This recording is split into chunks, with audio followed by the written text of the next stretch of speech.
See, I think here's my thing. I think that I'm like more technically equipped to survive the zombie apocalypse. I think me for sure. Yeah. You know what? I think my downfall would be hubris. You get cocky. Especially if they were slow zombies. You go want to fight them? Yeah, dude. I would stop you. I would stop you from doing that. Thank you. You'd be like, I'm gonna go get him. I'd be like, I think don't I would do be that. so fucking bored.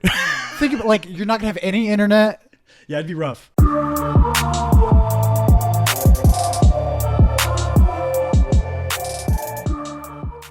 We in. What it do? Hello. Hi. You're not saying anything after any of these. I'm just waiting for you to weigh in. Oh man, he's just counting like the amount of words I'm saying. Yeah, pretty much. What up? I normally don't say anything until you introduce me. Who am I? I don't know who I am yet. You got to tell me. No one's going to know ever. Hey, welcome to the Chris and Kyle show. He's Chris. Oh shit, that's me. And I'm Kyle. And today, very exciting, we are doing our first ever Q&A episode. Bunch of you guys sent in some questions, and by a bunch, I mean like 3 people. Right. Pretty much. No, a few more than that, but it's all good. What's your level of hype for this episode? I'm pretty hyped. It's exciting. There's a lot of fun stuff I'm at least at a 9. A 9 out of 20? Let's not get crazy. 35. That's not very hype at all. That's like a little less than 1/3. Yeah, that's really unhype. That's a good 3-point shooting percentage. I can only be so hype when like 75% of my body is water, you know? That's true. So you only have the extra 25% left. Does water not have a hype level to it? No, water is very calm. Okay. But what if it's like a tidal wave or something, dude? That's the point of water. It's water can flow. The duality of water, dude. It's both. Or it could crash. Yeah, exactly. Be like water, my friend. Yeah. Damn it, Bruce Lee. Mm-hmm. What did I just watch where somebody literally made it like almost...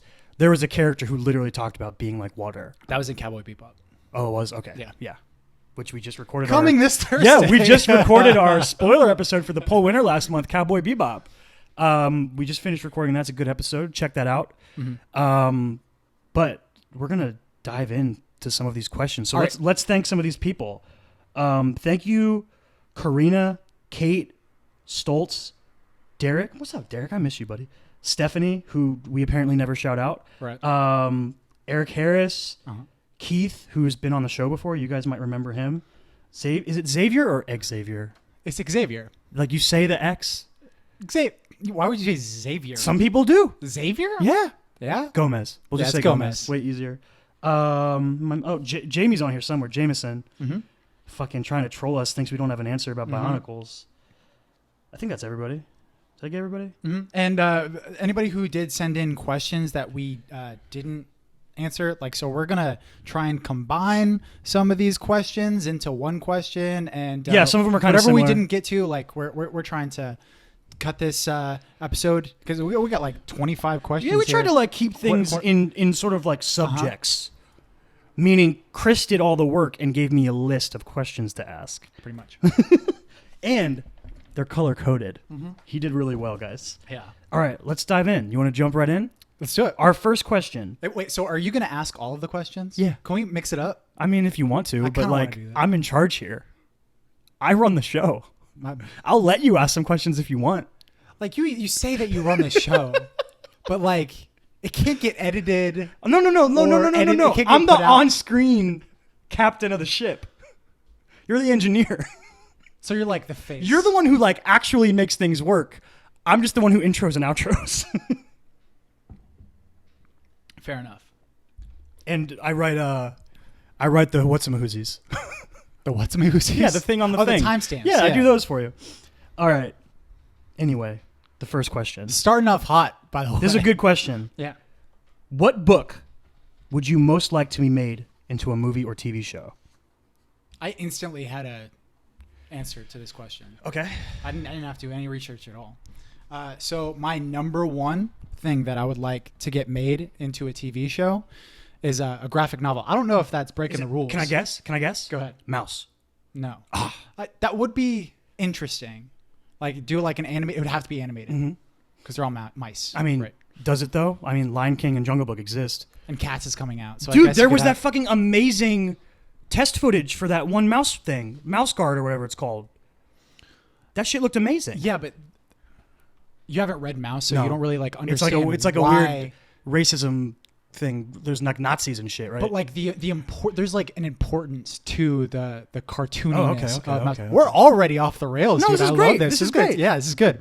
But yeah, there's like an importance to the cartooniness like that's within Mouse that I think that's why you would have to have it animated. Okay. But it's not that. Do you want to give another guess? No, you can just go. Yeah, so Black Hole by Charles Burns. Oh, okay. You've told me about Black this before. Hole by Charles Burns. And I would want it to be directed by David Lynch. Okay. Specifically. Very specific. So, Black Hole is a graphic novel by Charles Burns that he both drew and wrote, I believe. Cool. But doing some Charles Soule Death of Wolverine action there. Solid work. Yeah. But it's black and white, very.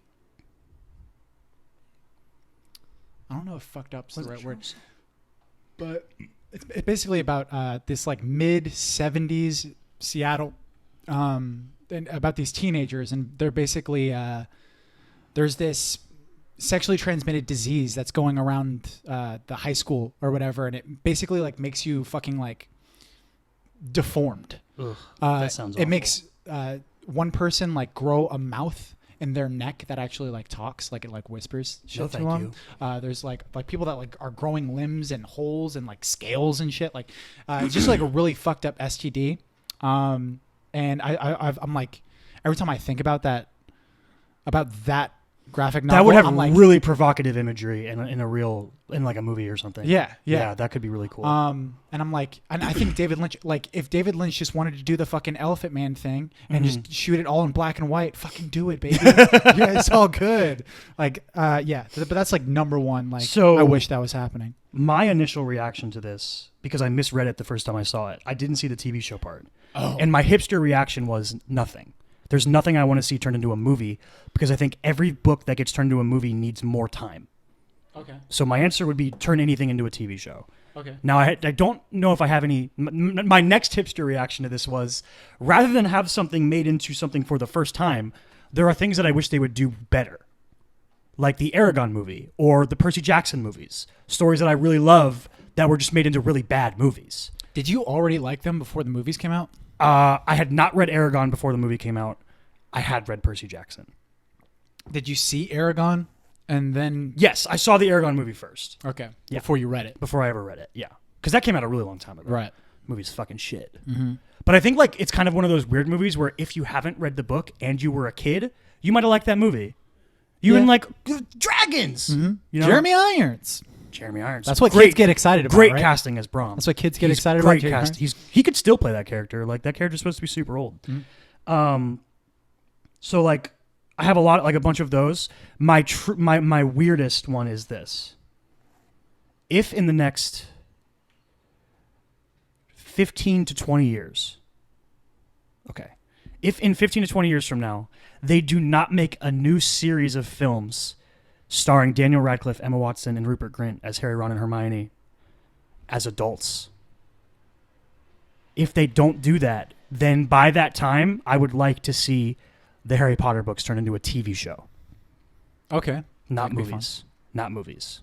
But I've always held this belief in the back of my head that when they reach the age that the characters are in the epilogue of the last book, which is like 39, 40 years old, when they're around that age, I've always felt like they were going to make new movies then with them as adults. Just don't make Cursed Child into a movie. I don't want to see it. Right. I don't like that book. Stage play. Should Daniel Radcliffe then play James Potter? No, he would play Harry as an adult. What? Oh, you're asking if they made the TV show? Yeah, if you made a TV show. I don't know if I would do that. It would be interesting. It would be kind of interesting. I mean, because it's not like you would need James around a lot, right? So here's the thing. No, because in 15 to 20 years, Daniel Radcliffe is going to be 40, 45 years old. Do you know how old James and Lily were when they died? Probably in their 20s. 21. Right. They were 21 fucking years old when they Right. died, which is something people who have only watched the movies don't understand that. Uh-huh. They look like they're like in their 30s or 40s in the movie. It's because they look like parents. Mm-hmm. They were 21 when they were killed. Like that to me should be better casting because it would be fucking heartbreaking to see Harry look in the mirror of Erised and see someone who's 21 years old looking back at him. It'd be brutal. But I think that you could make really amazing TV shows out of them. Mm-hmm. So that's my answer. make things that have been bad better, and make Harry Potter into a show. Also, I really want a Harry Potter world, but like an horror show. Horror is a weird word. Or it's kind of hard to say. Horror. I think an horror show could be super fucking cool. Like, give me like a young Kingsley Shacklebolt show, and he's out here just kicking ass. That'd be fucking cool. Do you want to read the next one? I'll get the next one. I should get the next one since it's coming straight from a girlfriend. From the boo. We'll do both. Of these So full disclosure, I think Kate sent us like half of these questions. Probably. Yeah. So she said, "Would you rather be?" And this is kind of like these fit together. Yeah. Would you rather be in a real life version of Walking Dead or a real life version of Game of Thrones? And then the second question is, how long would you last in a zombie apocalypse? Okay, the second question, I would die so quickly. I have no survivability. I don't know how to use a gun. Right. I think I don't have. You would last longer than me because when we're we are running together, you would outrun me and I would die. Yeah, exactly. Now, if there's slow zombies, I think we'd be smart enough to like maybe get somewhere safe-ish. We live really close to a grocery store, which works in our favor. True. We could get in there and lock things down. Mm-hmm. So like we might have a little survivability to us, but I don't put a lot of faith in myself when it comes to surviving the zombie apocalypse for too long. Right.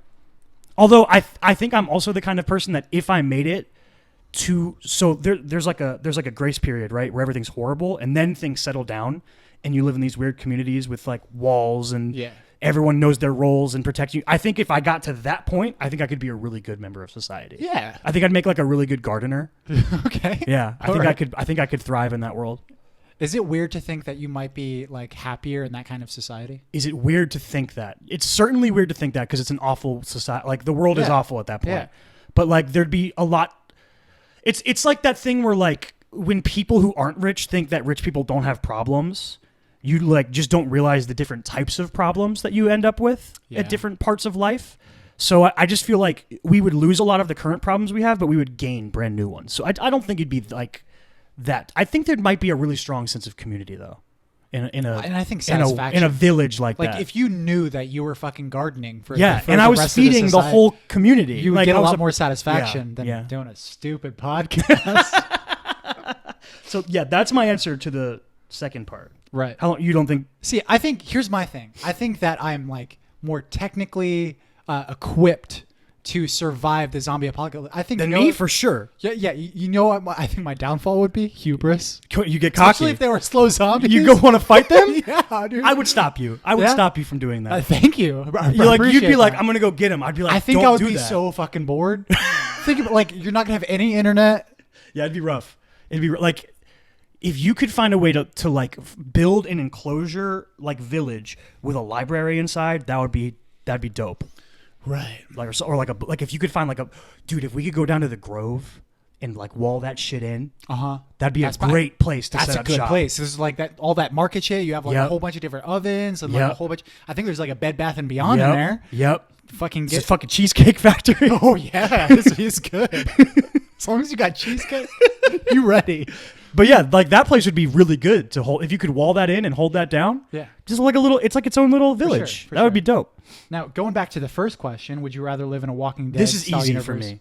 Game of Thrones. Game of Thrones, easy. You can live a normal person's life in the Game of Thrones as long as you don't want power. Don't be fucking an asshole. Yeah. Just fucking go live in like the Riverlands or some shit. Go make pies. Go to fucking Essos, but not the slaver cities. Go somewhere nice in Essos.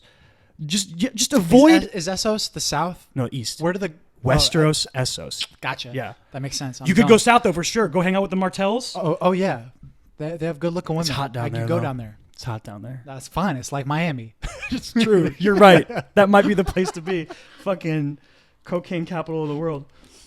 Oh yeah, but that's an easy one. Fuck living in dude, because like. Part of what you get as well, when you frame the question in this way, right? You're not only asking, would you rather live in a zombie world or a like low fantasy setting? Mm-hmm. You're asking specifically about the show. And The Walking Dead is so bleak, dude. I don't want to live in that world. It's just so fucking bleak. For sure. It's so sad and gray all the time. For sure. In Game of Thrones, there's levity and there's fucking love and happiness. I couldn't even get through like I've never finished a whole season of Walking Dead. I wouldn't want to have an entire life of that. Yeah, that would suck. No way. Yeah, that's an easy one for me. All right. Definitely Game of Thrones. All right, you wrote role play, and then there's 3 questions here. So I'll give them to you one at a time. Right. So I found some of these ones really hard. If you could star in any movie ever created, who would you want to play? Right. It was tough. I had to think about this one. And I'm not even sure if it's the right. I think maybe in like a week I'll think of this question again and be like, oh, no, that one's way better. But I was thinking of the Rocky movies. Oh, okay. I thought of the Rocky movies because like they're just already like kind of that way. Like you kind of project yourself into Rocky? Those kind of movies. Yeah, like that's I don't know. But yeah, it's because he's an underdog, dude. Yeah. Yeah, and it's just easy to project your own identity on that. So I think maybe the Rocky movies. Okay. To like know. Mine is like, I want to be a superhero. I just don't care which one. Just give me one. It's just any of the superhero movies. Yeah, and like it can be animated. I don't give a fuck. Like I don't have to get jacked or anything. I'll just voice one. That would be cool. Oh, that's cool. That's like a real life goal. That would be fucking awesome. So you wouldn't have a preference over any of the superheroes? I mean, there's if someone gave you, hey, would you rather play Green Lantern or would you rather play Spider-Man? Which Green Lantern? Oh, no, I would want to be Spider-Man. But like, I don't want to be Guy Gardner, but I would be Kyle Rayner or Hal Jordan. I shouldn't play Jon Stewart. That would be fucked up. Yes, like you wouldn't want to play Jon Stewart. But like, if you rolled up and you were like, hey, like you can be Dick Grayson, I'd be like, what? Please. I could play Daily Show Jon Stewart, I think. That would make more sense. All right, part 2 of role play. If a movie was made about your life, who would you want to play you? And I had like an interesting reaction to this question. How'd you because of the way it's phrased, right? Who would you want to play you? It's like, can you approach this in like a really glamorous idea, right? Like, can I get like Chris Pine to play me? And Idris Elba. It makes no sense. Yeah, can Michael B. Jordan play me? That'd be fucking weird, but why not? That's like my favorite actor. That would make like realistically, like young Seth Rogen, maybe. I don't know. Right. Maybe. Yeah. Now it might be a tough pull for him because he wouldn't smoke any weed in that movie, so I don't know if he would accept the role. True. Yeah. See, like I thought of it that way too. I'm like, who? Well, you've been compared to a lot of different people too, though. True. So like I thought of it like I had one that's like, okay, obviously like if someone who looks like me, I'd be like Jai Courtney, sure. Like, but I wouldn't. Andy Samberg. Courtney. Andy Samberg, sure. Like, Conan O'Brien. Andy Samberg that's a really good answer. My answer was Brad Pitt. I want to be cool. I want to be cool. Yeah, like pick the coolest person. Yeah. Pick the fucking hottest, coolest person. What the fuck Give me Scarlett Johansson.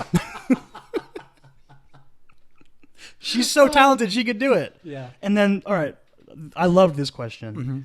What Jacob Tremblay character are you and why? Right. This is how all of them. Because he normally plays a child. And I feel like a child still in my life. Yeah, I do too. So just all of them. So, I mean, like, there's something about Wonder, Jacob Tremblay, that I really feel like is so connectable. Because he just feels like such an outsider. And it's because of his physical problems that he's got going on in the movie. But it's such a relatable thing. That feeling of feeling like an outsider. I didn't want to say that one. That was like the one that actually I think my first reaction was Room, and then the second one was like, oh yeah, but like I really related to the kid in Wonder, but like it's kind of, I don't know. To me, it would be like kind of dumb for me to say that like I'm connecting to the kid in Wonder. Like I don't have any. You're too hot. I don't have any physical deformities. You know, like I'm not. It just doesn't make any sense. Yeah, but I can't go from being like, hey, I want Brad Pitt to play me to. It's about the emotional connection, though. Yeah, that's fair. That's fair. But I would actually. Good movie. I think that there's still an emotional connection with Jacob Tremblay in Room, though. Oh, obviously, he's feeling fucking trapped. Amazing in Room. Yeah, obviously. I could never grow hair like that. His charisma, for sure. But I'm talking about like the macro of feeling trapped and feeling like you know, especially that midpoint of the such a sweet little boy. Movie. I saw a thing the other day of after Room came out.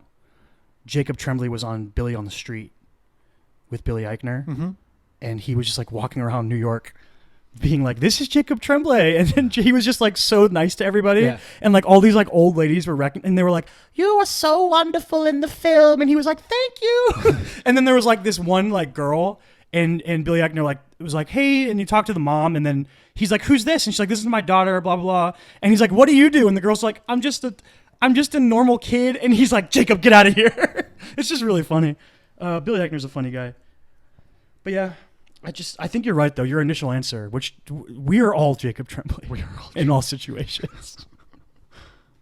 You want to do this next one? Yeah, I'll do this next one. Okay, so favorites. Yeah, okay. 3 people kind of asked like 3 different questions that are kind of the same question. Yeah, but basically our favorite movies. And I made a top 5.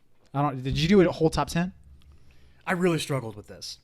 We were specifically asked to create a top 10 movies of all time. Our favorite movies ever and why, and what movie can you quote from start to finish? Right. I had a super hard time with it. Yeah? Yeah. So there's like 45 movies on this list. Wow. That's a whole lot.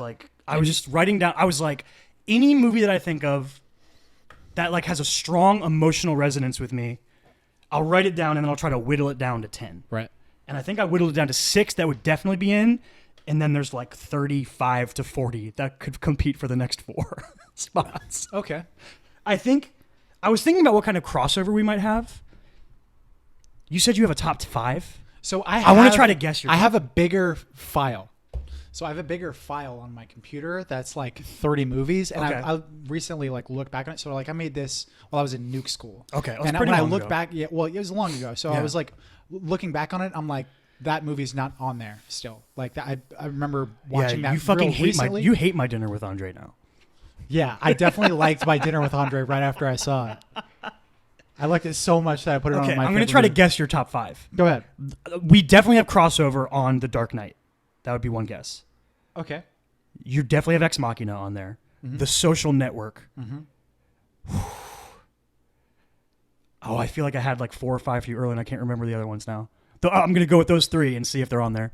So you got 2 out of those 3. I didn't include The Dark Knight. You didn't? Oh, okay. I didn't want to include it in my top 5 because it's almost like too obvious. I felt that. Sure. I felt that too, and then I went, I don't fucking care. It's too good. Yeah, and that's fine. Yeah. And that's fine. Like, and I'm glad that you have it on yours. Like, it's for sure in my like top 25 movies of all time. Probably it's in your at top any 10. point. It's in your top 10. It might be. It might technically be in my top 5. You know, it's like making a top 5 is so fucking hard when you see It's thousands so hard. of movies. Yeah. But yeah, so Ex Machina, obviously. Obviously, that's probably your number 1. Yeah. Social Network, Yeah, I knew that would be on there. Pulp Fiction, Okay. Aladdin, Okay. A Knight's Tale. So the ones that I put circles next to: Dark Knight, The Way Back, Lion King, Moana, Knight's Tale. And then you told me I was allowed to do this, so I wrote MCU and I put a circle. But I did include, so like MCU, I broke it down to the ones that are like, I was like, if I was like to narrow down the MCU, like I can't do all 23 movies or whatever. And then I was like, all right, Captain America 2, Guardians of the Galaxy 1, Captain America 3, Spider-Man, Black Panther, Avengers 3 and 4, and Spider-Man 2. That's my like, my top of the MCU all broken into one. But I'll just run through the rest really fast.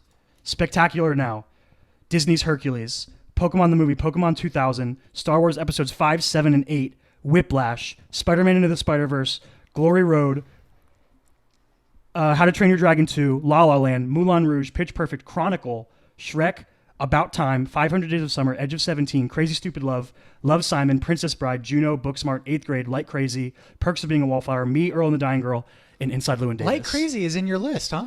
That's why I rewatched it, because I was like, Okay. I haven't seen this movie in a really long time. But you remember liking it a lot. But I love, dude, and I watched it last night. that one Movie's that was so fucking good. That technically that movie was like probably like one of the straws on the camel's back of us ruining our college Yeah, careers. probably. It was a Redbox movie that we watched in college. That's my top 10 movies. As for like, what can I quote from beginning? Lots of The Dark Knight. I think A Knight's Tale is probably Lion the King. one like 0 to 100 that I could probably quote. There's the no most. single movie that I can literally like pull a Chris Pratt in. Is it Andy Dwyer that does that, or he does a whole movie? Is that a bit on The Office? No, I think that's Brooklyn Nine-Nine. Fucking, he does it with Die Hard. Okay, Jake does it on Die Hard. Yeah. It's maybe on all 3 of those shows. They're all Michael Schur shows. I don't know, but like, I don't think there's a single movie that I could actually be like, 100%. Yeah, but like while I'm watching it, definitely The Lion King, definitely The Dark Knight. I could for sure go scene for scene for A Knight's Tale. Now, like word for word is really tough. Yeah.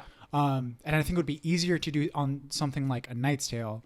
Like I could go scene for scene, I think, for Social Network, but doing the dialogue is too much dialogue. It's too wordy. Yeah, it's too wordy. I might be able to get like 60% of the intro scene because I've seen it so many times, and I've read it so many times. Mm-hmm. I really struggle with that one though, but it was like a good exercise. Yeah, knowing your favorite movies. Yeah. All right, I have these pulled up, so we're ready for them. Gotcha. If you review the nominations for best movie from 2000 to 2000 and it was 10, I think. Yeah. That's a lot though. We might not do them all. Which movie would you currently pick for each year?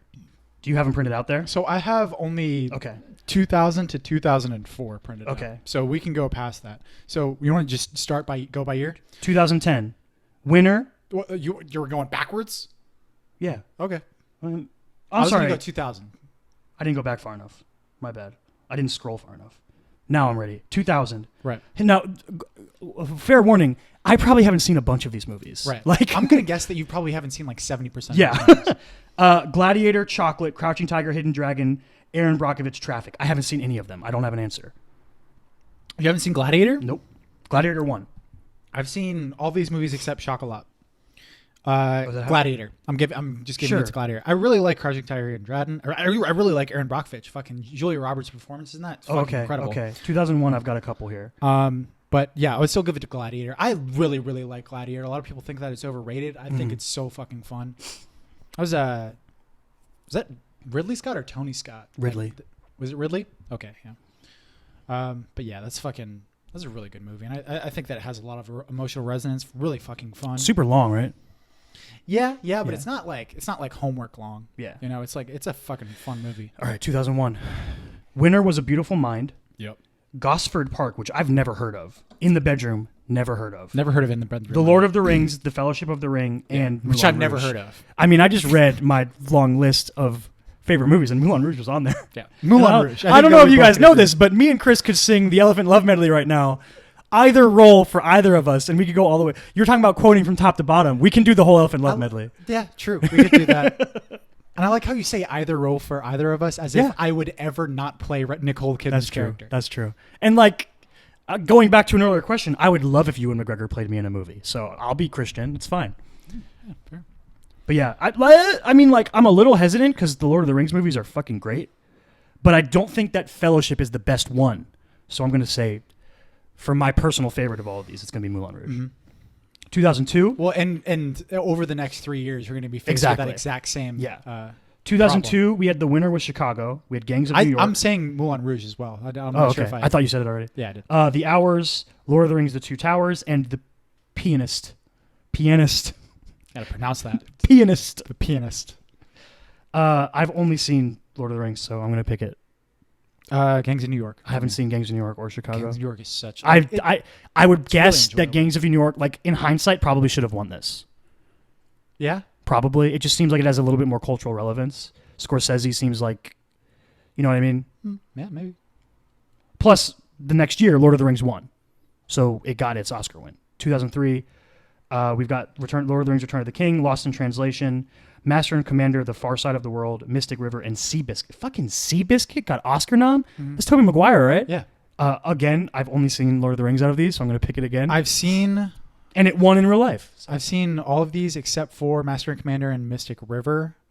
I think Lost in Translation's kind of overrated. Ooh. Hey! Ooh, don't shoot me. The Coppolas are going to fucking put a hit out on you. Yeah, sure. Give it to Return of the King. Yeah.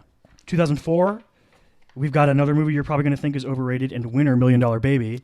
The Aviator, Finding Neverland, Ray, and Sideways. Ray is the only one I've seen. I own it. I think Jamie Foxx is incredible in that movie. I'm going to pick Ray. I'm with you. Okay, Ray. Cool.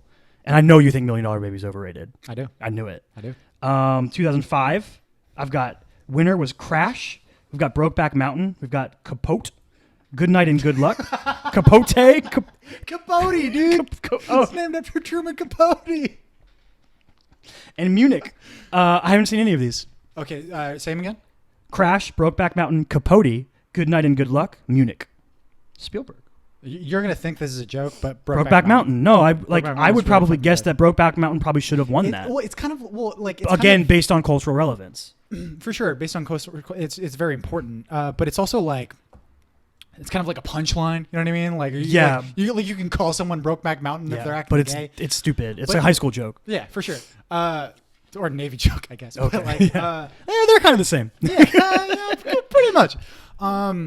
But yeah, it's still a fucking really good It's movie. interesting to go back and look at these because in the moment, Oscar nominees, Oscar winners always feel really important. Mm-hmm. But there's always like, this one should have won this one. And it's interesting to look back and see what has staying power. Yeah.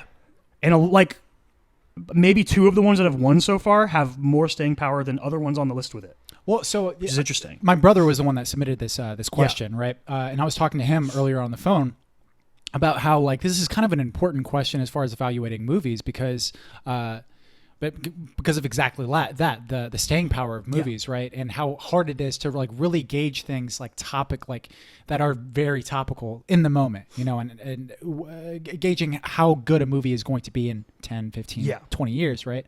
But I was telling him about how the Library of Congress has this preservation society. There's a whole documentary on this. I forgot what it's called.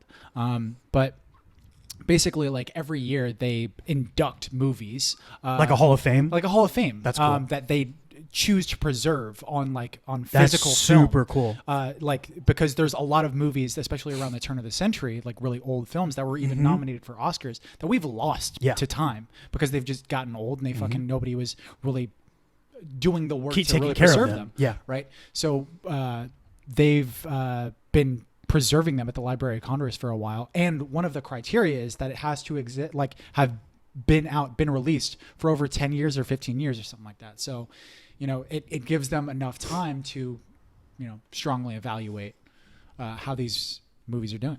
I think it's a little more interesting to jump forward to 2010 because I know more of them, and it's when they expanded the, or maybe a couple years after they expanded the. 2009 they expanded to 10 I think nominees, and from then on there's been The Hurt Locker beat Inglourious Bastards. Mm-hmm. I don't know how I feel about that. Right. I haven't seen The Hurt Locker though, so True. but like Inglourious Bastards is fucking amazing. It's a good year. Up in the Air's on there. Up, District 9, Avatar, which is that an Oscar movie? That was a year that was kind of like The Blind Side. like it cemented, like it's almost like it could have been given to Avatar because of like all these technical proficiencies and stuff.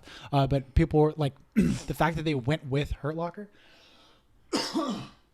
like just sort of cemented what the Oscars were. Well, it happened again in 2010. I'll read it to you. Yeah. The King's Speech won. Mm-hmm. And then you have 127 Hours, Black Swan, The Fighter, Inception, The Kids Are All Right, The Social Network, Toy Story 3, True Grit, and Winter's Bone. Like, in terms of cultural relevance, Inception is probably the most popular, maybe Toy Story 3, out of those. You obviously are going to love The Social Network out of all of those.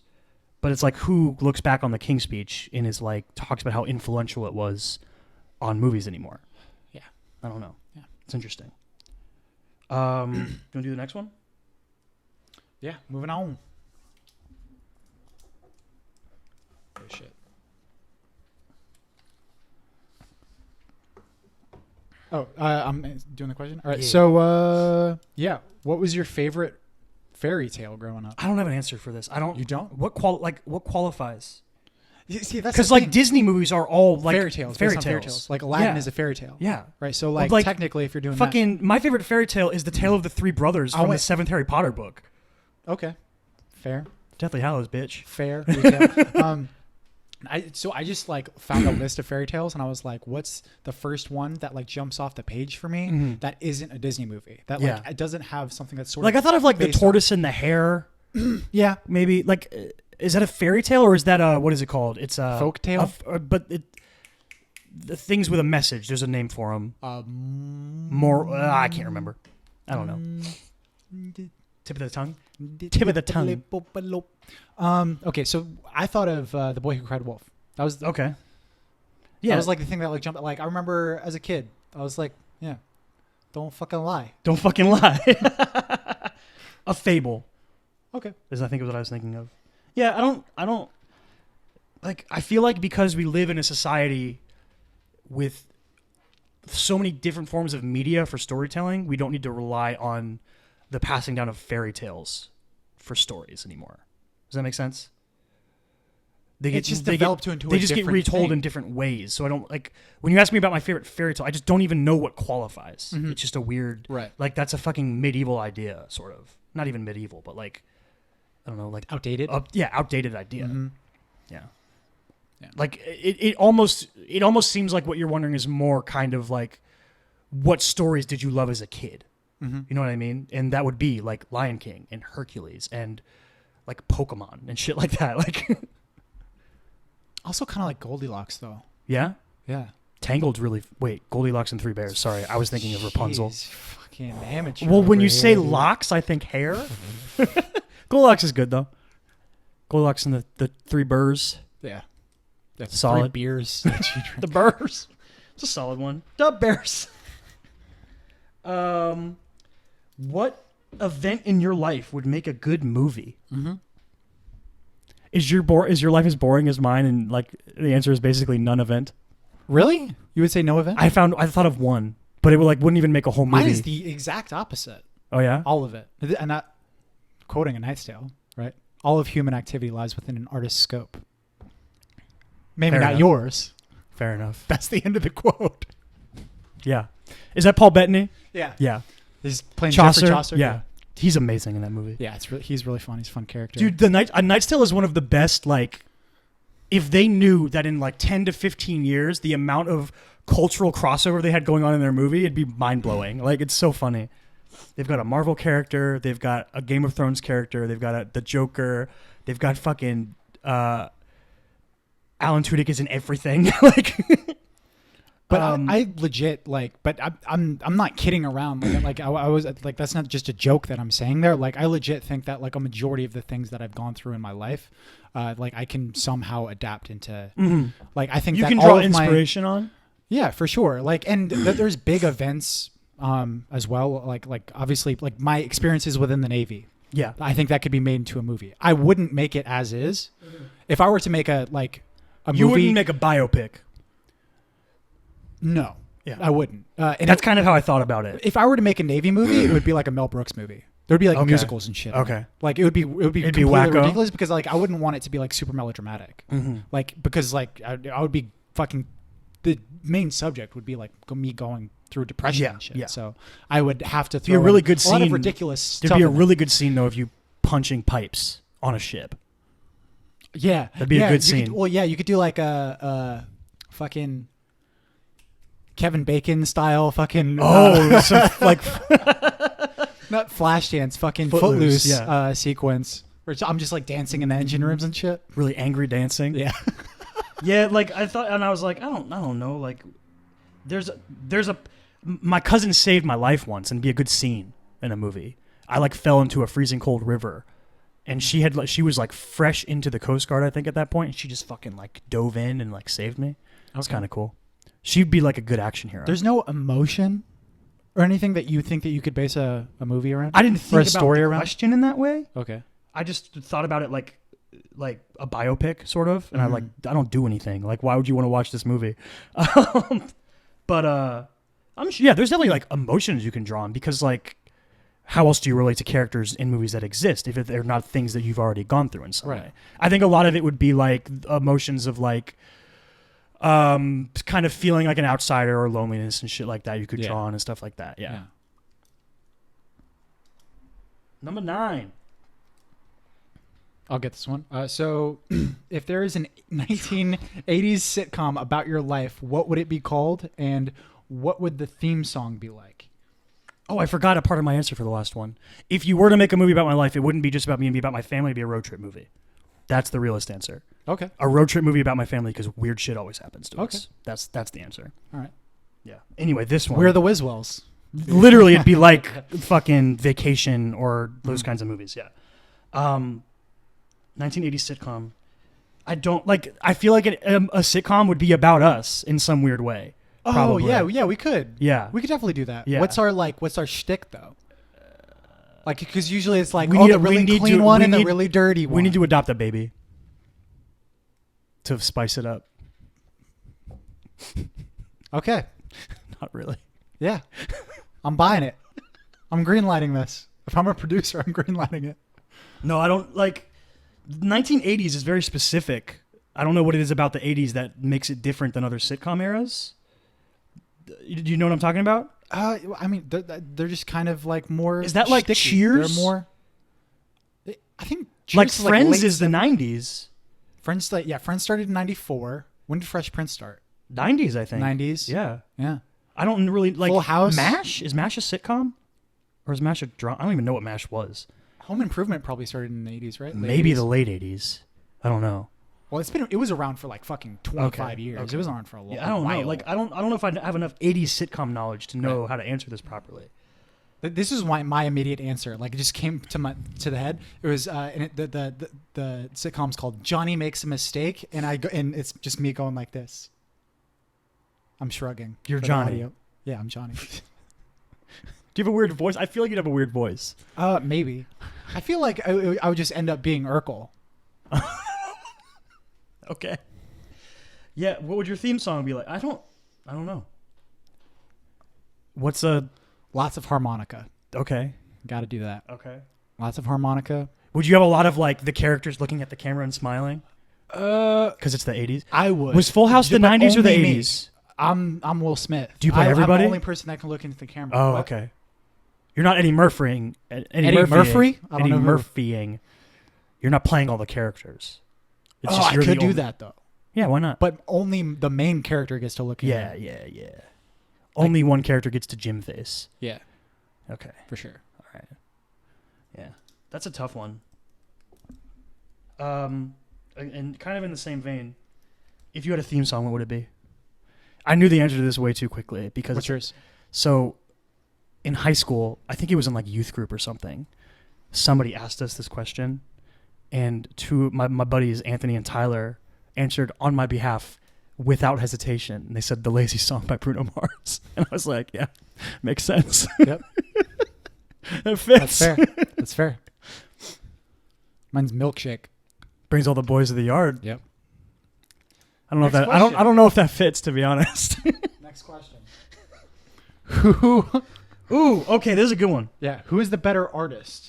Drake, J. Cole, or Kendrick It's a Lamar? leading question, one. They're like, tell me who's the better artist. Artist. Not rapper. Not musician. Artist. Right? Okay. I think that makes it the answer Kendrick. And I also would answer, Is there any of those questions where the answer if is you not asked me who Kendrick? my favorite was, it would be different. J. Okay. Cole would be my favorite. J. Cole, okay. Yep. That's fair. Drake is at the bottom of all those lists for me, though, out of those three. But I think that we both share a mutual admiration for Drake. Like we don't. No, we have- like Drake. Yeah, we like Drake. Yeah. But if you're giving me these three, like Kendrick Lamar is debatably the GOAT. Uh-huh. He's up there in the conversation. Yeah. J. Cole is of the best of his generation, possibly second behind Kendrick Lamar. Mm-hmm. He's up there. And then Drake is like, he's the fucking cotton candy sells the most records guy. You know what I mean? But we really like him. But like, if Drake makes 200 songs, I maybe listen to like 20 of them. We also shouldn't undermine like the sort of artistic influence of Drake, though. Like, yeah, sure, like Certainly. he sells a lot of records and he makes a lot of stuff, and you know, he gets played on the radio a lot. Yeah. But and he's probably more popular than the other two, even though the other two are very all three are really all three popular, are very yeah. popular.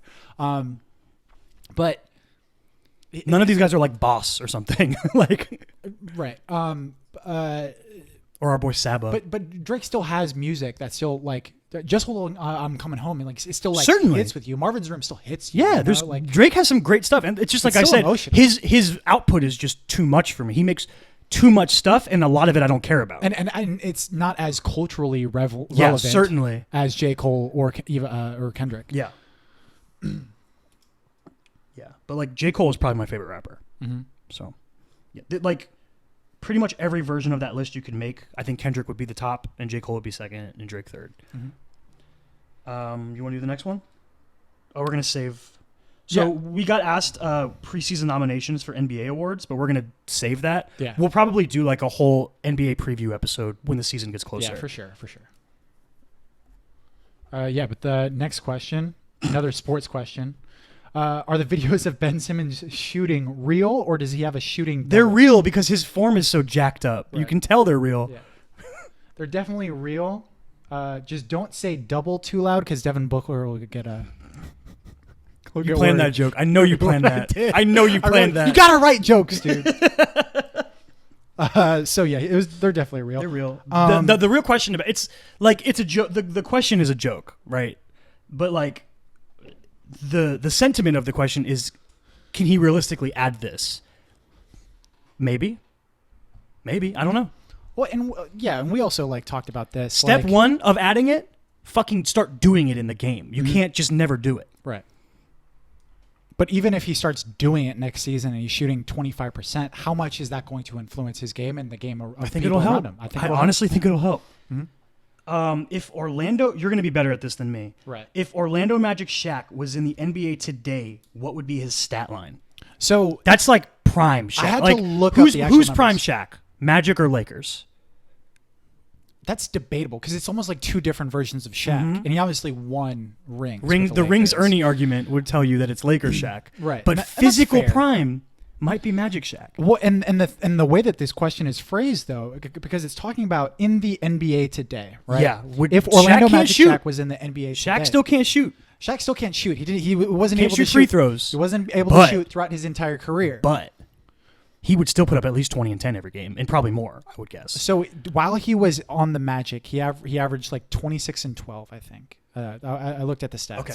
I think that he would still at least average like 25 and 10. Yep. I think he was a fucking monster, and there's not like. What does Joel average? I think it'd be probably a little bit more than what. But even what Joel like does. shoots a little bit. Like I thought. But I'm like, I was trying to look at a more even more like restrictive than that. I was like Andre Drummond, probably like. It'd be better than what Drummond does. But imagine an Andre Drummond that can do the exact same thing, but he's just bigger, right? Andre Drummond's 6'11". And better offensively. Yeah.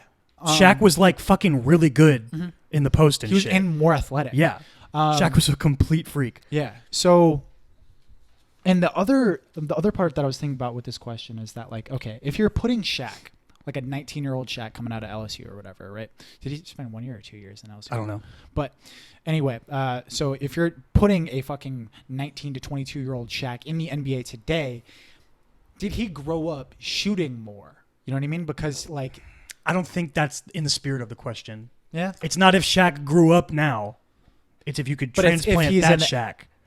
Yeah, that's fair. That's fair. Yeah. I think like obviously, I think if Shaq grew up in the modern era, he would have grown up learning different skills. I think it's fun to still answer that question, though. Could Shaq have developed a shot? I don't see why not. Because there's still an argument there that because Ben Simmons is only fucking 21 and he still didn't develop a shot and he was like physically dominant. So the people that grow up physically dominant and fucking don't develop their skills at an early age, and just keep relying on I can get to the rack. Yeah. I just get to the rack whenever I want to. So why do I need to develop a shot? Right? They don't understand the necessity of that until they get into the pros, right? So or at there's least still college. a chance that Shaq wouldn't have developed a shot. Maybe. But even if he his really bad still averaging his really bad free throw shooting would cue that he wouldn't develop a shot because he was an awful free throw shooter. Hack a Shaq is called that for a reason, right? But you never know if you did it your way and if you raised him in the modern era. I don't know. Yeah, I'm not sure, but I think that he would average 25 and 10. Absolutely, I think that he would still be dominant, for still be a perennial defensive player of the year candidate every season. He'd average 2+ blocks. Yeah. So yeah, that's the end of our sports talk. All right, here's one. How do you guys never run out of things to talk about? Like you're together constantly, and you're still able to talk for an hour straight with no gaps. Well, it's because what you don't know is that for the entire week in between recording these episodes, we just completely ignore each other and we never speak. And we let it all build up. And then we speak for an hour every week. I'm not even friends with Kyle. Yeah, we hate each other. Yeah. We don't even live together. I live on the street. Wait, so I could go into that AC room and sleep in there? Yeah. God damn it. No, I mean, like, realistically, it's just because we're friends. Like, we genuinely love each other and are interested in what the other person has to say. and, I still think that and value each other's opinions. I still on think things. that we go through fits of not coming up with shit to talk about, though. We do, especially very since the easy. NBA season ended. Yeah, for sure. We go through we struggle to fill a whole hour and a half sometimes. It's easier when we're doing a spoiler episode because there's a specific subject to talk about, except the Good Boys episode. But I think that's whatever. one of the reasons why, I'm glad that we're doing an episode like this. You know, I want to open up the format more and do things like that episodes that have different structure than just spoiler episodes. And then in our long form episodes, we're basically doing recaps of what trailers come out and then whatever sports news come out. So if you guys do have ideas for like the kind of structure like that or whatever, news, dude. Andrew Luck retired. That shit's crazy. Yeah. Yeah, feel free to hit us up with that. The most important questions. Who is your favorite Bionicle? Why is your favorite Bionicle? I see a little tag team there between Jamie and Stoltz. Yep. We both had answers for this. Yeah. We were not. I had to look it up though. Tricked by your top. So, what's your answer? So it's the Galloc subspecies of the Balrog. I had to look that up. I don't know what that is. So I remember the little fucking blue Bionicle that I had that fucking used to form up into a little ball. Oh, you had those little guys. Okay, yeah. And I remember those. I remember taking it apart and then making it a different thing. Oh, you know? Cool. But I don't remember the name. So I had a collection of Bionicles, and this was right before my sisters were born. I remember very specifically. I had this collection of these elemental Bionicles. One had a fire sword.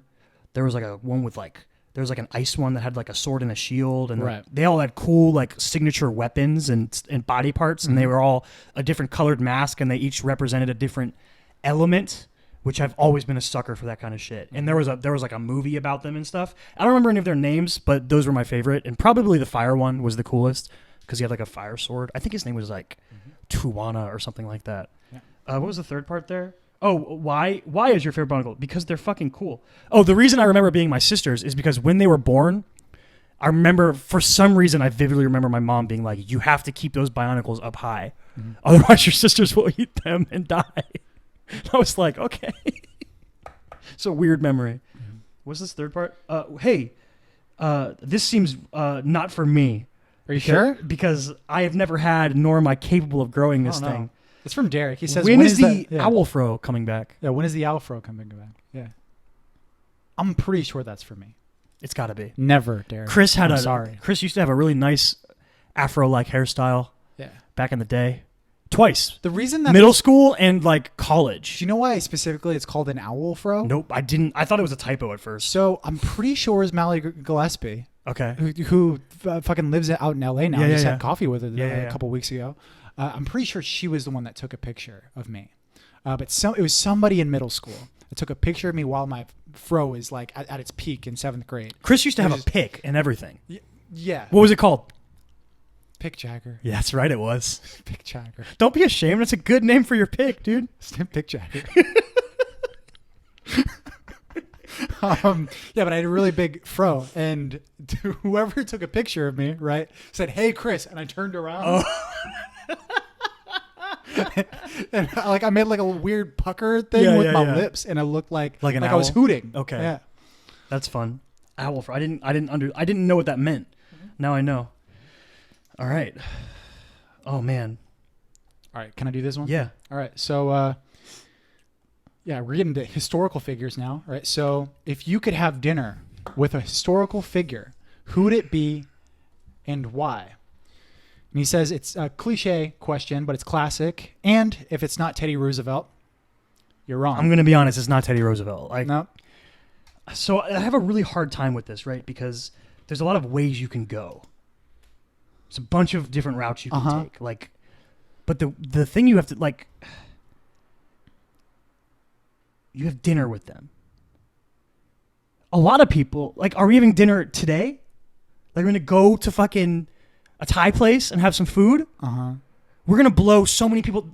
You can't even have a real conversation with someone. They're going to be so blown away by everything. I think the spirit of the question is, who would you want to have a conversation with? Okay. Okay. It's still, though, there's really cliche answers, right? Right. Like Abraham Lincoln or George God Washington. damn it, man! Why you gotta do that? It's a solid answer. My answer is Abraham Lincoln would be a lot of people's answers, I think. Damn it, and man. I'm not saying it's bad, but at the same It's time, not because like I want to talk to him. I honestly want to get that out there. That's not because I want to talk to him. I want to What? wrestle him. Dude, he's way out of your weight class. I'm just gonna throw that out there. He's tall. Abe was He's huge. like 6'4", but kind of thin. Abe was big dude. Yeah. Oh man, like I think what I would really want to like go. Oh man, maybe like as far back as I could, like really far back, like talk to like Alexander the Great or something. Because that dude was like, he was a fucking baller. I don't know, man. There's so many people. And like, what would you want to talk? Like Jesus. You could talk to Jesus, and you could be like, "Yo, Jesus, how real is this shit? Like, what's the deal with you and your dad? What's the deal there, bro?" I just like I don't know if he would appreciate the formatting of the question that way, but I'd be like, man, this water is really bland. If only. man, I only have one fish. Can you believe they only put one loaf of bread out here? You know what I hate when, like you're trying to clean a pool and you can't reach all the way across the pool. You think you can help me out? Jeezy, you kidding? Hey, should I eat this apple? I don't know. What's the second part of this? So the second part of this question is, which president do you think smelled the worst? Can we answer this on 3? There's 2 schools of thought, but we can try it. All right. 1, 2, 3. Garfield. Oh. He has the. So here's the thing. There was 2 ways I thought about it. One, Garfield, like if you look, he just looks like he'd be really sweaty all the time. He's a thick dude, right? Trump has access to modern deodorant and shit. Yeah, it's a bad answer. I The real answer is probably George Washington because he just had the least access to modern technology. I think that the real answer is like. Plus, didn't he have wooden teeth? I think any of the presidents that are probably dead, they probably smell really. They probably bad stink right now. That's Yeah. true. Yeah. I also don't have like a strong encyclopedic knowledge of presidents. Right. Like I could maybe name like 15 to 20 of them off the top of my head. Yeah. Maybe. Ben Franklin for sure. All right, Michael Scott. All right, food and drinks. Yeah, we're getting to the food and How drinks. much? This is fun. Okay, I don't know what this is. How much do y'all like White Claw? I don't know what it is. You don't know what White Claw is? What is the meme? It's basically like an alcoholic seltzer. Probably not at all then, because seltzer is gross. And alcohol is gross. Apparently girls love it. I mean, sure. That's fine. It's like I see White Claw on Twitter, and I don't understand what it's it is. It's a meme now. Like, yeah. Because it's like a meme now, like the Chick-fil-A versus Popeye chicken sandwich is a meme. We all know where I stand. I've never had Popeyes, but I'll never abandon my baby. Would you ever have Popeyes? Would I? Yeah. Sure. Why not? Mm-hmm. It depends how close I am to a Chick-fil-A at the time. That's fair. That's fair. Okay, you literally ordered a pizza today because you read this question. Mm-hmm. How do you feel about pineapple on Yes. pizza? How about mayonnaise on corn? I feel negatively about both of those things. I don't like mayonnaise, and pineapple is in my top 3 least favorite foods on the planet. I don't think I've ever had mayonnaise on corn. I think that he might be trolling us with that second Maybe. part. But I'll say Maybe yes not. to the first part. Absolutely yes to the first part. Pineapple's like my favorite topping on pizza. Fight me. I don't care. I don't mayonnaise understand. and corn, never had it. So, like, I don't understand the outrage over liking pineapple on pizza, though. Like, Right. let people eat what they like. Mm-hmm. You know what I mean? Yeah. Why do people get so angry about that? Mm-hmm. Like, I hate pineapple. Well, there's a certain point where you're like being cutesy about like oh, pineapple on pizza. Oh, I'm never gonna talk to you again. Yeah, You know, yeah, like yeah, you're it's a joke. You know, it's like Like ketchup there's on eggs, Certain some people. that like just like actually take it seriously. Like Yeah, they don't yeah. they don't understand that it's just like it's a like joke. whoa, we're not supposed to take this serious. Yeah. guys. Okay, I can So, vibe yeah. with that. All right. If peanut butter wasn't called peanut butter, what would it be called? I have 2 answers for this. What are they? Okay, my first one is peanut paste Ugh, that sounds disgusting. because it's more of a paste than a butter, right? I disagree. Butter's like very like solid. If you put it in the fridge, You don't what? Like What? That's like its normal. What? That's its normal If you consistency. left butter out, it would melt. Yeah, sure. That's fair, but like peanut butter, I don't think that's a good argument. I don't think it's a good argument. I don't think it's paste. Paste seems thicker to me than peanut butter. Like, not really. If you you say think a toothpaste? paste- You think toothpaste? oh, I didn't think is- of toothpaste. I thought of like glue. Paste. Yeah. I don't know. What's your second answer? We'll see if it's better. Okay. My second answer is George Washington Carver's Yum Yum Delight. That's my second answer. Is that a reference to something that I should get? George Washington Carver is the inventor of Peanut butter? peanut butter. I think. That was like something I probably learned in elementary school. How about just Jiffy Lube? You really think that peanut paste is I think that it's more of a paste than a butter. I feel like the simplest thing would be just calling it brown something. I don't know what. Brown goop. That's I love peanut butter. Creamy. I can do crunchy. I'm not a huge crunchy fan, but I'm not letting you love name any of my foods. no, I don't want to change the name. Peanut butter is a great name. Mm-hmm. I stand for peanut butter.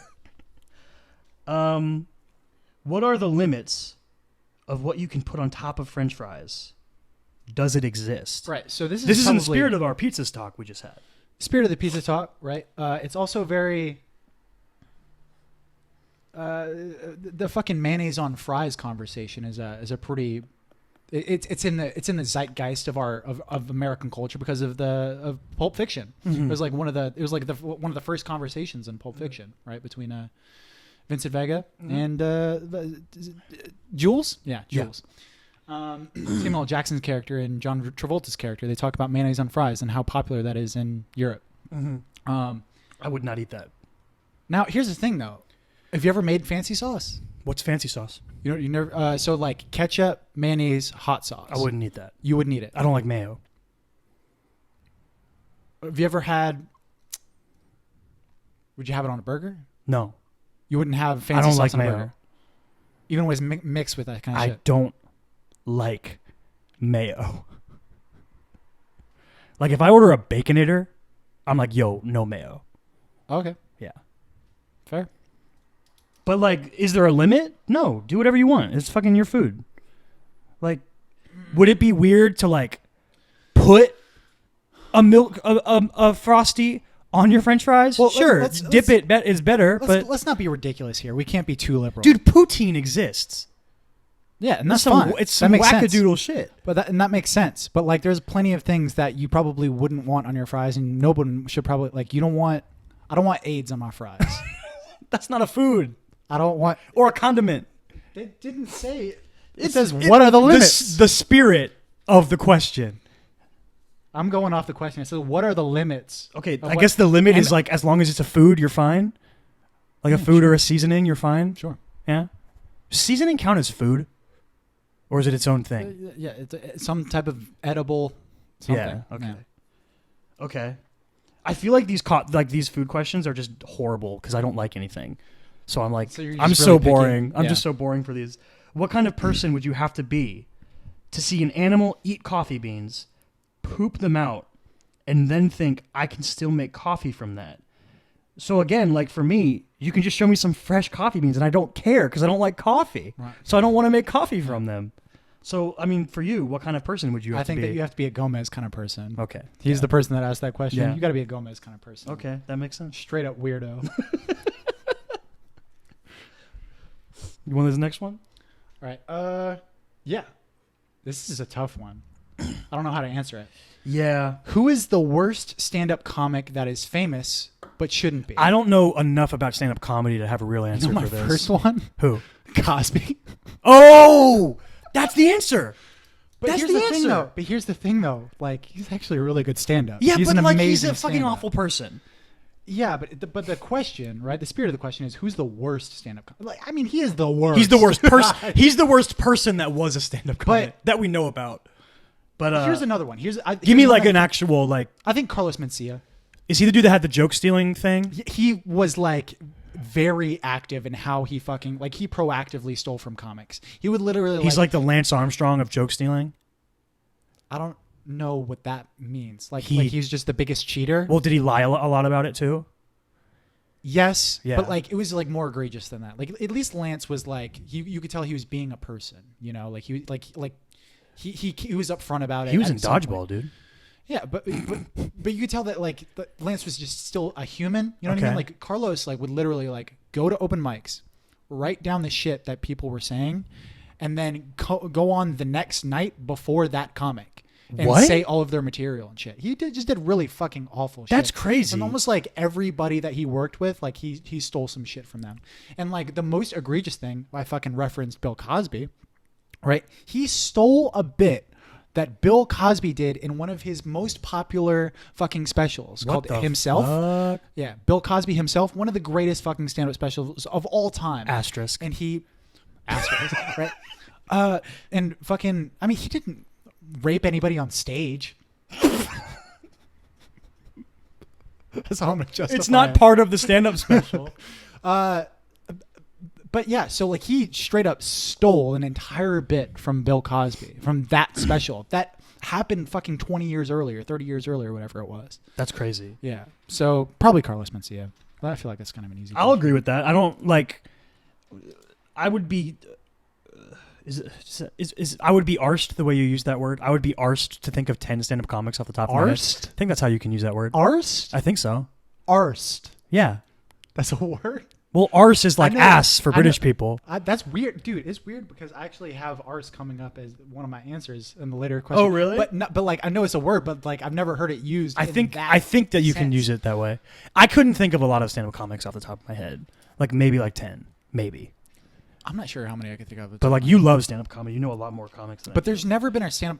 I mean, the thing is like probably like the Like even if I watch a stand-up special that I don't think is that funny, I don't think they shouldn't be a stand-up comedian. true, Because there's probably a lot of people who think they're really funny. and they're also like just so respectable because you like know How hard that is. Yeah, how hard it is. I've seen you bomb. Yeah, it's tough. It's fucking tough. Me, I shouldn't be. That's the answer, dude. That's great. I'm the worst stand-up comic. Yeah. But I'm also not famous. Damn it. That's true. Yeah. Famous to me. Aww. And the people that sent us questions. Mm-hmm. Hey, what old person things do you do? I forget shit a lot. Sure. Okay. I'm very forgetful. Okay. That's solid. Yeah. Old people are forgetful. But like they have an excuse and you don't. Like their brains I know. are melting. I know. What old person things do I do? I spend a lot of time watching my stories, as a grandmother would say. I read. It's kind of an old person thing to do. Right. I You don't go outside. go outside. I just don't go do things. Mhm. I like walk to Chick-fil-A or to Chipotle Right. or something. Like I try to go outside once a day at least. Got to get my Pokestops in for the day. Mm-hmm. Yeah, I think those are probably the two biggest like old person things I do. I plop down and watch a lot of television and I read. Right. Yeah. Oh, this is a good one. I like this next one. It's all you, dog. Okay. How did you find out that Santa isn't real? So, I think it just was one of those things that over time I realized it wasn't real and there wasn't a big thing. But I have a really good story about how my mom found out that I knew. Okay. And it was because so like the way we used, you've been to our old house where we had the hallway with all of our bedrooms in it. Yeah. The way we used to do Christmas growing up was my Santa would always put up like gift wrap over the door there so that we couldn't see into the living room, so we couldn't see the presents or anything until our parents let us all come out. Mm-hmm. And always like my cousins would come over and they would bring them in through the back door so they couldn't see anything. And it was like this It'd suck if you were thirsty though, right? I mean, if I was thirsty, I could be like, "Hey, Mom, I'm thirsty. Can you give me some water?" And she'd bring me some water. And she would just like give it to you through the gift wrap. Well, she'd probably either go down to one of the sliding glass doors on the hallway or around outside. There's a lot of ways into that hallway. Yeah. But one night after we did our tradition, we all sat down. My dad read us Night Before Christmas from a little book. We all like Y'all are so white. This is the whitest. We are super white. But like it was like, you know, it was always like you have to be in bed by midnight or Santa won't come. So like I was like 12:30 and I was like, way too old to like think anyone thought I knew who Santa was. But I think it was like maybe like 6th grade and 5th or 6th grade. And I just like walked out into the living room and like my dad was like putting presents under the tree and shit. And I was like, can I help? And my dad was like, yeah, that would be great. And my mom just started crying. Really? She just started crying. Like it was just like some level of innocence was lifted from the world. And I felt kind of bad about it. I was like, oh, should I have just pretended for the rest of my life to think Santa was real so my mom wouldn't be upset? But like, it was also kind of cool because I just like helped my dad set up the presents and I got to eat Santa's like cookie. Like I got to take they would always like take a bite out of the cookie and we would like leave a note for Santa. They would always write a note back to us. My mom would always write a note. So like I got to eat the cookie and then me and my dad watched a movie. We watched I Now Pronounce You Chuck and Larry, and then I went to bed. That's a weird decision. It was just on TV. Oh, okay. Yeah, we didn't like go through a DVD collection. It was just like on TV, and we watched it. Okay. And I vividly remember that night. My mom was so upset. Right. Yeah. You should just look right at fuck Santa. You've been Santa this whole fucking time. But it was kind of cool because like the next morning, like seeing all my siblings react, and I was like, oh man, like I'm Santa. Like that Christmas spirit was strong with me for that Christmas. It was cool. Yeah, I don't remember when I realized it. Like it was definitely a gradual thing, I think. Yeah. But like I remember a dream that I had. I had a fucking nightmare about Santa one time. Oh, that was fucking terrifying. In the house that I grew up in, that like I sort of remember growing up in, it was like for most of my elementary school life. I lived in a house. This is when you lived in South River Shores? Yeah, basically. Right, but it was a 2-story house, and like my bedroom was in the 2nd story. Right, I remember the dream was basically like I was in my bed sleeping, roof go a clatter. Right, of course. Right, and I remember coming down the stairs and being like, "What the fuck is going on?" And I remember like going into my living room and then opening like we had these horizontal blinds, and I remember like looking past the horizontal blinds and just a pair of eyes looking back at me, and it was Santa. Oh, and I was so fucking scared. I was terrified. Was he like really disapproving? And he was like, you just, don't get any fucking imagine presents now, opening bitch. blinds and then like 6 inches in front of you, another pair of eyes. That's spooky. Yeah, it was really scary. Did your parents do like really dope shit for Christmas growing up? Like I'm now just remembering all the little things that my parents would do. My favorite thing was like when we went to my grandma's place. Okay. So my grandma lived in Orlando, in Claremont, I think. Yeah. But yeah, like it was just a huge family get together. Okay. Yeah. And yeah, and it was like a really small place. Like she just like lived in like a little trailer, and like there was just like this, the entire back porch would just be like where the entire family would hang out. Okay, that's cool. And that's where the Christmas tree would be. And all of us would fucking sit down and just pass out presents, and it was just like a really nice time. Yeah, like I'm remembering all the little things. Like my mom would always put out like she would use flour to make like a square, and she'd be like, "That's where Santa put a chimney in so he could get into the house." And she would put like little boot prints with them and stuff. So like just so many little things. They would put like we would put out like carrots for the reindeer before we went to bed. Like our thing was like we would always put out some carrots for the reindeer. We would always put out milk and cookies for Santa, and we would write him a letter.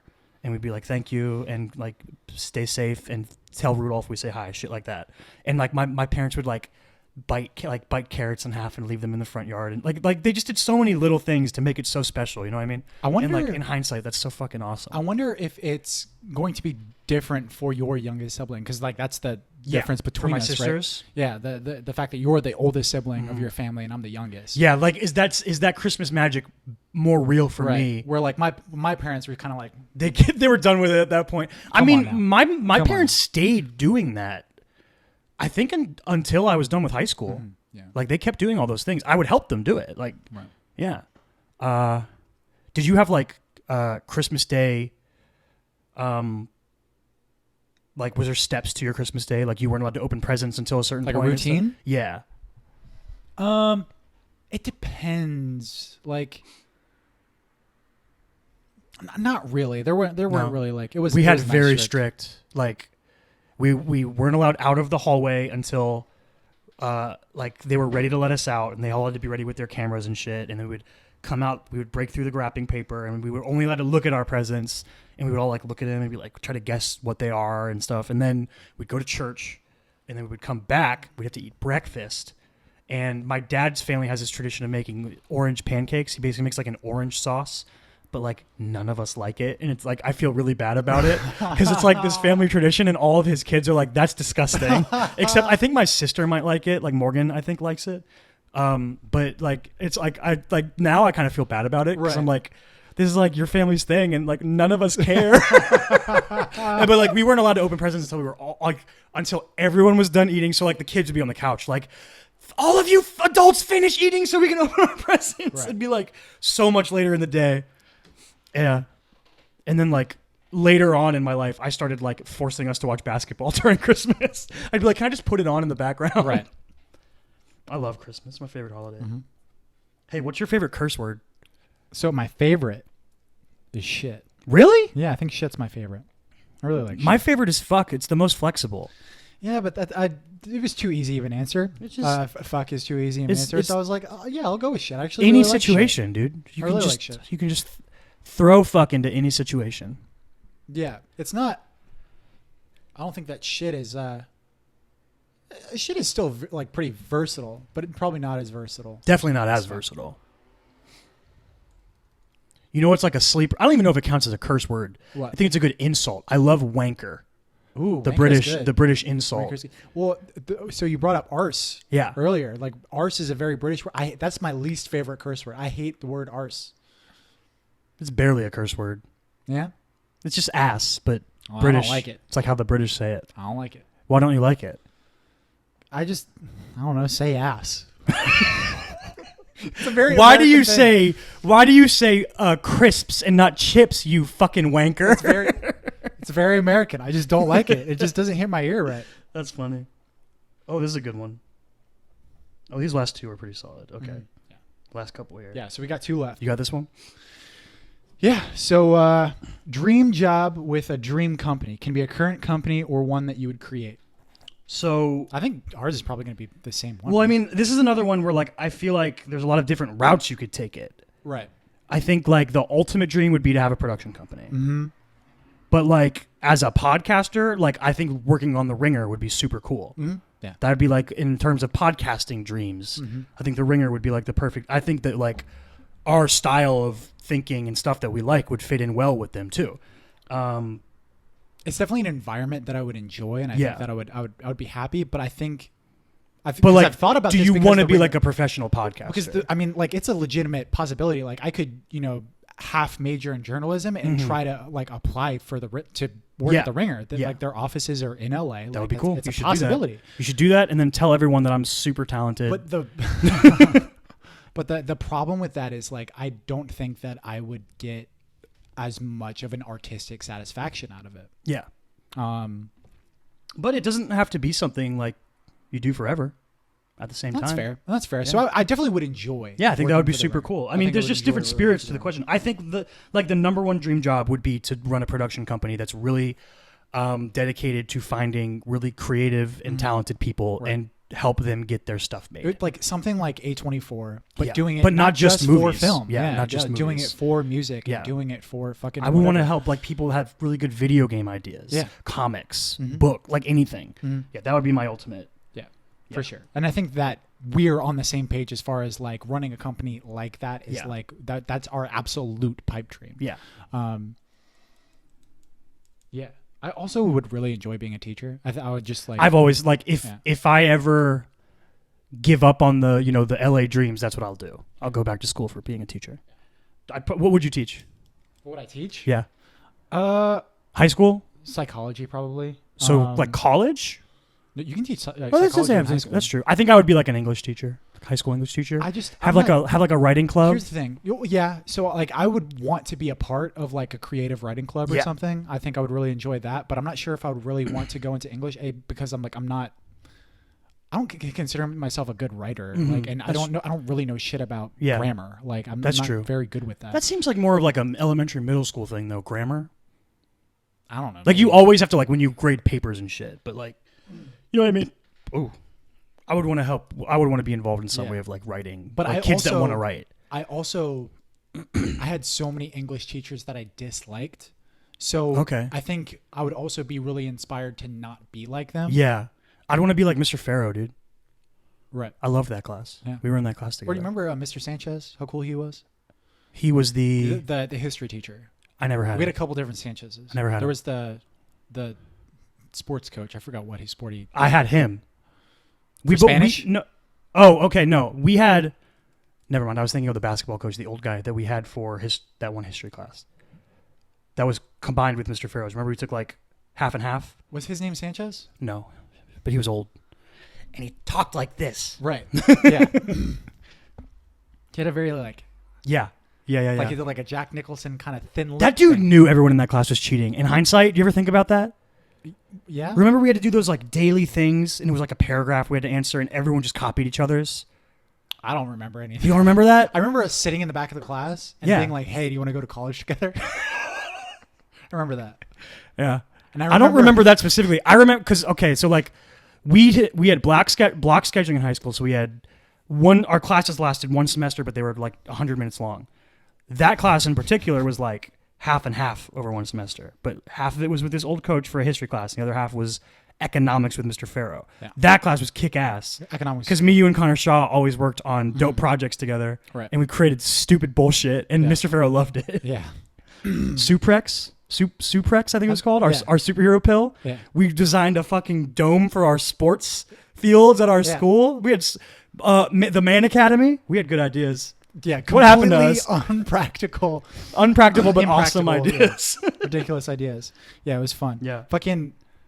Yeah, I remember in that history class. I remember one day, like I had like a little Jeff Spicoli moment, dude. Fucking Allie brought me a McGriddle.